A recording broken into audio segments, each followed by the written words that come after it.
Hello and welcome to American Friction, the US politics podcast that hasn't descended into tyranny yet. I'm Jacob Jarvis, and today we're going to be discussing the history of the GOP's war on democracy. When it comes to this push against America's political infrastructure, it's easy to focus solely on Donald Trump. But that perhaps gives him too much intellectual credit, for one, and two, it lets everyone else off the hook. We don't like letting people off the hook, and neither does our guest today. Thom Hartmann is the host of America's most popular progressive radio show and the author of the Hartmann Report, an unmissable daily update on what's happening in American politics. Thom, thank you so much for joining me today. Oh, thank you very much, Jarv. Thom, earlier this year, you wrote a piece titled The GOP's 60-Year Conspiracy to Kill Our Democracy. None dare call it treason, but I will. Trump and his GOP clearly seem to believe that rich people should be in charge of everything, it appears to me, and that, I don't know, being rich makes you smart too, I suppose. But where does it seem this idea comes from, and how far back do we have to see this as a sort of Republican ideal? Well, I think it probably goes back as far as at least the non-tribal humanity goes, probably back to the agricultural revolution when people first started hoarding food. You find this in every culture. You find this throughout history. You know, this is the story of the fall of the Greek democracy, or the fall of the Roman Empire, the history of the rise of basically every dictator in history. There has always been a financial aristocracy, a group of people who've managed to accumulate more than other people. And, they want to hang on to that and they want to expand that. Some of them are just, people who have, for whatever reason, acquired a lot of wealth. Others are people who are actually experiencing psychopathologies, basically hoarding syndrome. Had they been born poor or not been wealthy, their apartment would be filled with newspapers floor to ceiling and empty tin cans. But because they were born rich or acquired riches, they're stashing all that money in their money bins, essentially, metaphorically. But they're tormented by it. They always have to have more and more and more. Oh, only 1 billion, I've got to have 5 billion. Only 5 billion, I've got to have 10 billion. And this is a sickness that is driving people.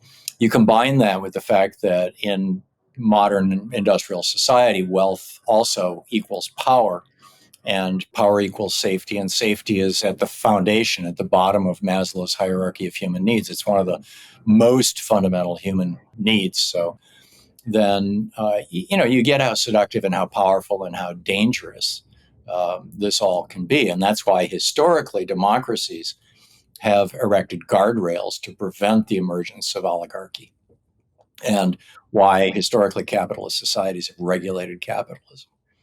In your piece, you look back sort of 60 years or so. You picked out a couple of key characters just that take this idea into a slightly more modern context of Russell Kirk and John Stormer. Can you tell me a little bit about them and their kind of position in the story of the modern GOP and the current state of sort of oligarchy we're seeing them look to create at the moment? Yeah, John Stormer wrote a book, I believe it was in the 1950s. I encountered it in the 1960s when my dad took me to a John Birch Society meeting, and they were giving away the books, and I read it. And it was a book about how the State Department was riddled with communists. The Soviet Union was preparing to overtake the United States. It was, hysterical and paranoid, but it had a huge following in the United States, and it was foundational to the modern right and the modern Republican Party. Russell Kirk wrote a book in 1951 titled The Conservative Mind, From Burke to Eliot. And Edmund Burke, of course, was the British conservative philosopher, economist, who argued strongly for oligarchy. Probably his most famous quote, and I'm paraphrasing here, I might get a few words wrong, but it was essentially, "It does me no harm if a man is allowed to engage in a profession as servile as candlemaker or a hairdresser, but it does society considerable violence if such a man is allowed to participate in the administration of the state," in other words, to vote or to hold any kind of elective office. Burke had very much bought into this notion, which was fundamental to conservative thought at the time, and this was during the years of the American Revolution, that wealth was a sign of goodness. Um, Darwin was unknown, of course, in the 1780s, 1790s, when Burke was kind of at his peak. But the ideas that were later put forward by Francis Galton, his cousin, and others, arguing that survival of the fittest applies to humans as well, and that fitness can be determined by wealth and the acquisition of political or cultural or economic power. Therefore, the fittest should rule was widespread, and at least in conservative circles, it was ridiculed by people like Thomas Jefferson and John Adams and Alexander Hamilton. But it was rigorously embraced by American conservatives at the time, which was about a third of the population, the Royalists, and many British conservatives. So Kirk's book, The Conservative Mind, became the foundation of the modern conservative movement. And Kirk starts with Burke and basically says American conservatives, Republicans in particular, should adopt Kirk's point of view. In fact, the entire first chapter is about Burke. And then the last chapter is about T.S. Eliot, a British poet, who was also a conservative and outspoken kind of radical right-winger.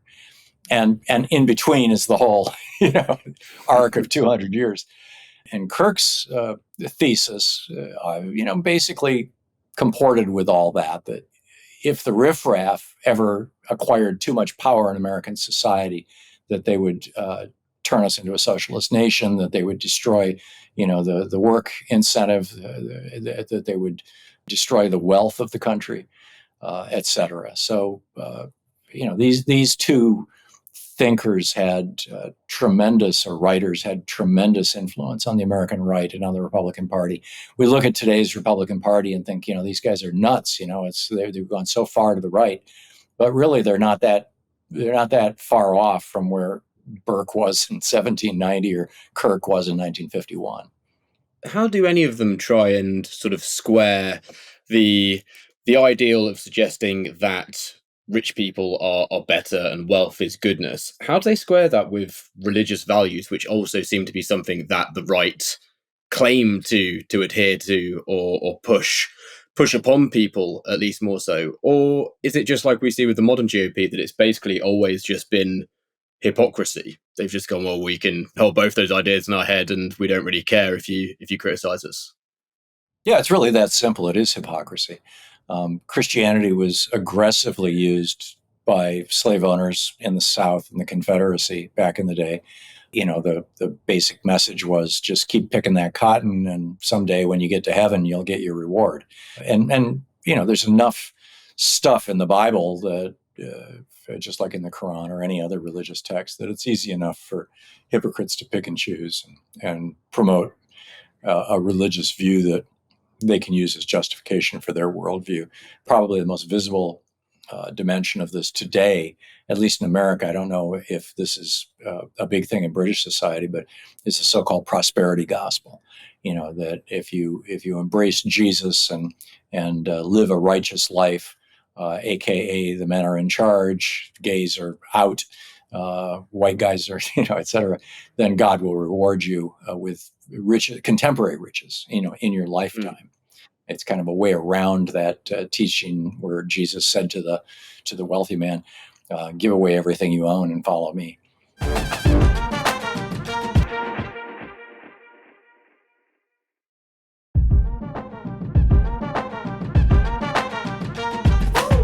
Where there's kind of less distance maybe between the modern GOP as well and sort of Edmund Burke's ideas, it seems to me that the GOP would ideally like less people to be able to vote as well. Do we have to look at it in as blunt terms as that it is basically they do think the same thing, they want to enact the same thing, they realise that society's moved on to some extent they can't be quite so extreme, but we still need to look at things like gerrymandering to mean people's votes count less? It's still perpetuating the same ideals, isn't it? Yeah, there have been, just in the last 2 years, there have been over 300 laws proposed and many of them passed in various U.S. states, and some even at the federal level, but most of these are state laws, making it harder for people to vote. And there's now a federal proposal. It's called the SAVE Act. The SAVE Act basically says that if the name on your birth certificate and the name on the ID that you're using to vote don't match, that you can't vote, which disenfranchises about 90% of married women in the United States. You can't vote unless you have gone through a legal process, gone to a court and legally and formally changed your name, which most married women never do. They simply start using their husband's names. So this law would possibly prevent as many as 90% of American married women from voting. And this legislation has passed the House of Representatives. It's sitting in the Senate right now. Opposition to it is very strong among Democrats, but the Republicans are very fond of it. And Trump has said that he would sign it if it gets passed. And my guess is it'll probably get passed, about 6 months before the next election. And then all hell is going to break loose. With Russell Kirk as well, just bringing him to the modern day, is he almost the kind of beginning of the right wing seeing their thought leaders as prophets in a way? And with that, I mean, this might be a bit of a leap, but is he kind of the start of QAnon in a way, that sort of QAnon mindset of people thinking that these sort of philosophers are godlike, king-like in the way that they preach what they think? I'm not sure I'd put Kirk in that area. Russell Kirk was more kind of a Barry Goldwater conservative. He was a big proponent of what you might call, Western/American conservative values. Go to church, raise your family, don't tolerate gay people, keep minorities in their place, but basically let's have a stable and successful society. The QAnon fringe really, I think, it came more out of John Stormer. Stormer was hysterical, and the Stormer led to Joe McCarthy and the McCarthy hearings, the House Un-American Activities Committee, and the McCarthy Army hearings in the 1950s. And then Joe McCarthy, who, by the way, Republicans today are trying to rehabilitate, became the godfather of what you'd call the QAnon movement, which is now being, largely carried forward by people like, General Mike Flynn, et cetera. With the sense that it feels like the GOP is in lots of ways an economic project. Looking at where we are now, is Ronald Reagan someone that we need to kind of look at in a lot more focus? And is he a president maybe we could see being as someone we could blame maybe more so for the space we're in now than we perhaps do? Reagan was the turning point for modern America. In the period of time America's always gone back and forth between conservative and progressive, basically. But after, the conservatives took over in 1920 with the election of Warren Harding, and just basically deregulated everything, dropped the top income tax rate from 91% down to 25%, kicked off the roaring 20s, and then crashed the economy in 1929. And the Republican Great Depression was so severe that in 32, Americans just said, screw that, we're going to elect a Democrat. And the Republicans really didn't seize control of the apparatus of federal government again in a meaningful way, at least the conservative Republicans, until 1996 with Newt Gingrich. So, this long period of time as a result of the Great Depression. So Reagan's role in this was that back in the 1950s, after World War II, actually in the late 40s, early 50s, after World War II, a group of economists got together in Mont Pelerin, Switzerland, and confronted the question, how do we prevent a Hitler from emerging, and how do we prevent another Stalin from emerging? How do we avoid both fascism and Marxism? And the theory that they came up with was that, being economists, was that economists should run the world, basically, that everything had to do with economics. And they developed this ideology called neoliberalism, the new liberalism, using liberalism in the European sense of the word. And, it involved things like free trade, deregulation of the economy. Those were the two main pillars of it, although there was a heavy racist element to it as well. Von Mises and Hayek were particularly racist, and explicitly.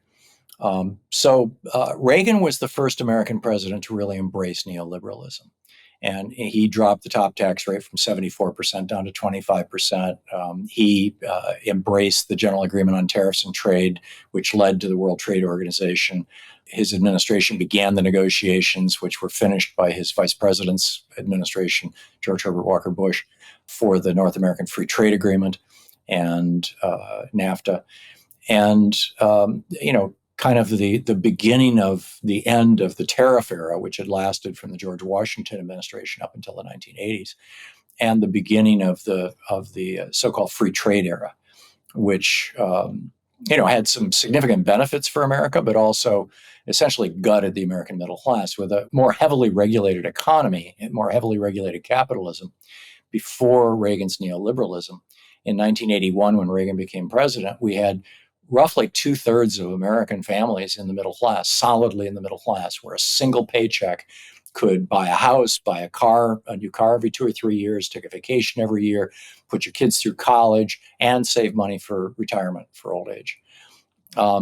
When Reagan introduced neoliberalism, all that went by the wayside. And so now, 44 years later, we have only 45% of Americans in the middle class. And at that, it takes 2 paychecks to maintain a standard of living that 1 paycheck could accomplish in 1980. CEO pay has gone up 2,100%. Regular pay, average person's pay, is only up 15.3% in that period of time, those 44 years.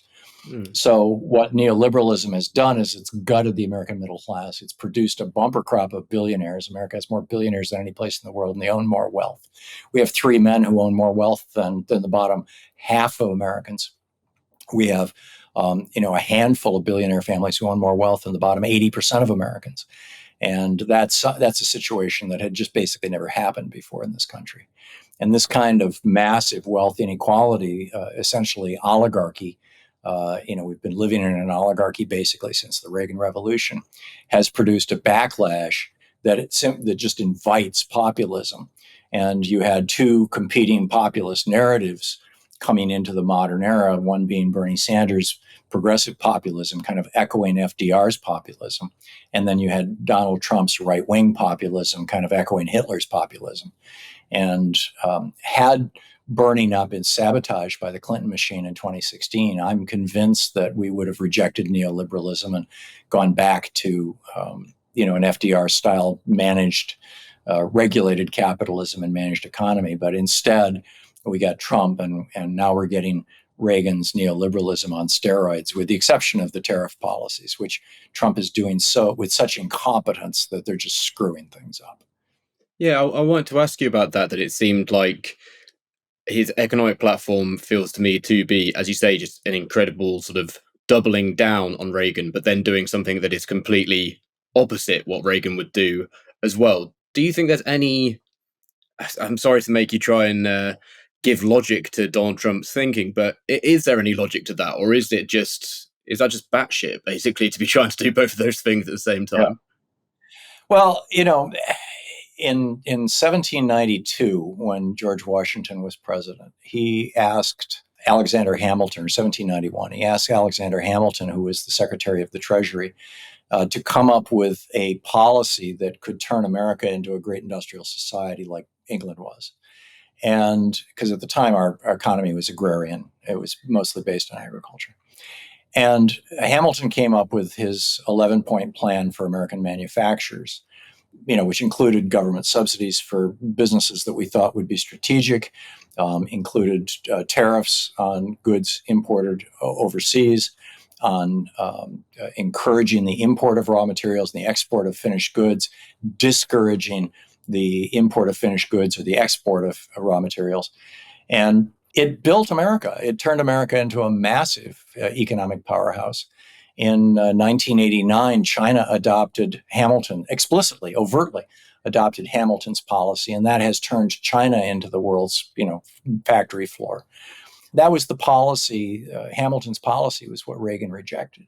So Trump's principal advisors, kind of understood what Hamilton understood. And Peter Navarro, who I've known for years, Peter Navarro was the main guy who brought this, who said, we really need to go back to trying to have manufacturing here in the United States. We can't make a battleship or a cruise missile right now without parts from China. That's insane. And it really is. I mean, from a national security point of view, if nothing else.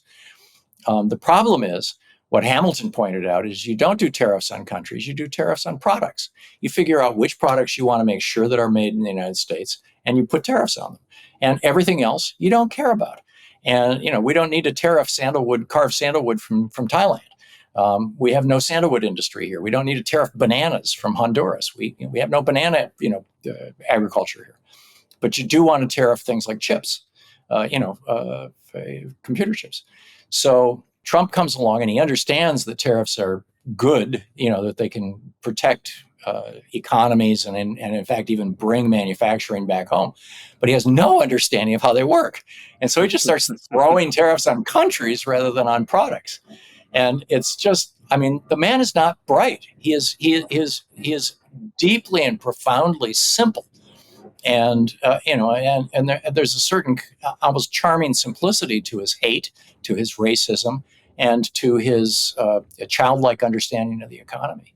And he's taken Navarro's ideas and just turned them into a stick to beat up other countries with, so that they'll have to his big thing is they'll have to come to me and cut a deal. Like he wants to be the bully. He wants to be the guy in charge, and it's just screwing the entire world, frankly.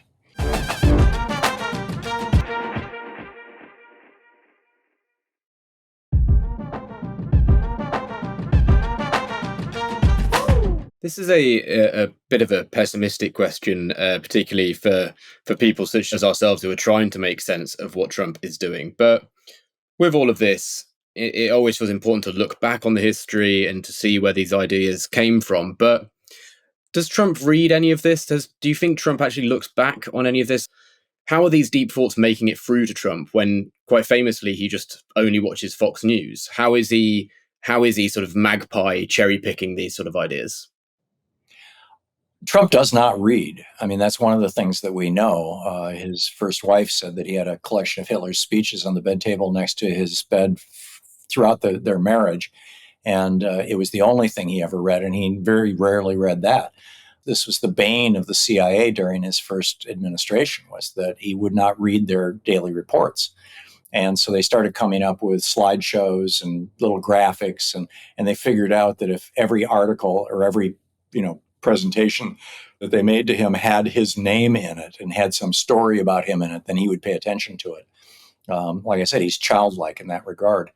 And they're doing that again now. They're hiring people in the White House the CIA has, or the intelligence services have, to produce a daily intelligence report that looks like a Fox News newscast, because that's the only thing they don't pay attention to. In fact, they're probably hiring people from Fox News to do it. So, it's a real problem. It's a real problem for the people around him. It's a real problem for the United States that we're being led by a man who is this simple and this, frankly, stupid.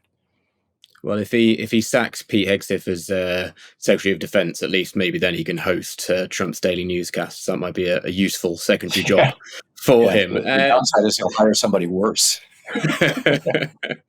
Just a final question for you. It's I think sometimes people on the left can be painted as if we're being sort of quite over the top when we suggest how bad we believe things are. But what would be your message to anyone who maybe doesn't think that the state of affairs is quite as bad as it is? And just how bad do you think the state of affairs in America are right now?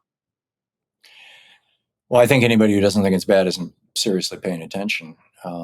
We have a president who is now rejecting visitors to the United States based on things that they've said on the internet. We used to celebrate free speech in this country. We have a president who's actively kicking brown and black people out of the country. He just withdrew the work permits of 500,000 black and brown people, Haitians and other immigrants, who has now come up with a list of more than 30 countries that are all black or brown that he will not allow to even visit the United States. Kind of a no-fly list. Our economy is in serious trouble because of his trade policies, and frankly, I think it's going to get worse when Republicans pass another $5 trillion tax break for billionaires. Our national debt is well over 100% of GDP, which is arguably a crisis. We're spending over $1 trillion a year just servicing the national debt, which is insane. That's money that could do so much. He's gutting our health services, killing off basic research. He's turned our intelligence services into basically mouthpieces for Putin. He's embraced Vladimir Putin over and over and over again. Just today at the G7, he was giving a speech about how they need to bring Putin back. He is kneecapping America. If Putin had called him up and said, "Hey, Don, I need you to just destroy America. Here are the steps." I can't think of anything that Putin would have suggested that he frankly hasn't done already or is about to do. He is seriously damaging this country, and I have to think that while some of it is out of naivete and stupidity, some of it is out of malice. I alternate between thinking that Trump hates America because he doesn't like the elites who always look down their nose at him, and the people that he wanted, the wealthy people of New York whose approval he wanted. And he doesn't like educated people. He did very poorly in school. He refuses to release his transcripts, but we have the stories. So I alternate between thinking he just hates our country and many of the people in our country, or thinking that he actually is Putin's agent in the United States with the explicit, specific mission of bringing this country to its knees. Whichever it is, the effect is the same. Thom, I hope at some point in the hopefully not too distant future, we can have a conversation about America, which can be slightly more positive. But thank you so much for taking me through what is an interesting history and a very interesting time. Thank you so much for joining me. My pleasure, Jarv. Thanks so much for having me on your program. And thank you to all of you at home for listening to American Friction. Remember, if you enjoy the work we do, you can support us on Patreon. Go to patreon.com/American Friction. There's a link in the show notes. If you can't support us financially, we understand that, but please do go subscribe and rate and review us wherever you're listening to this show. I'm Jacob Jarvis. Thank you for listening to American Friction.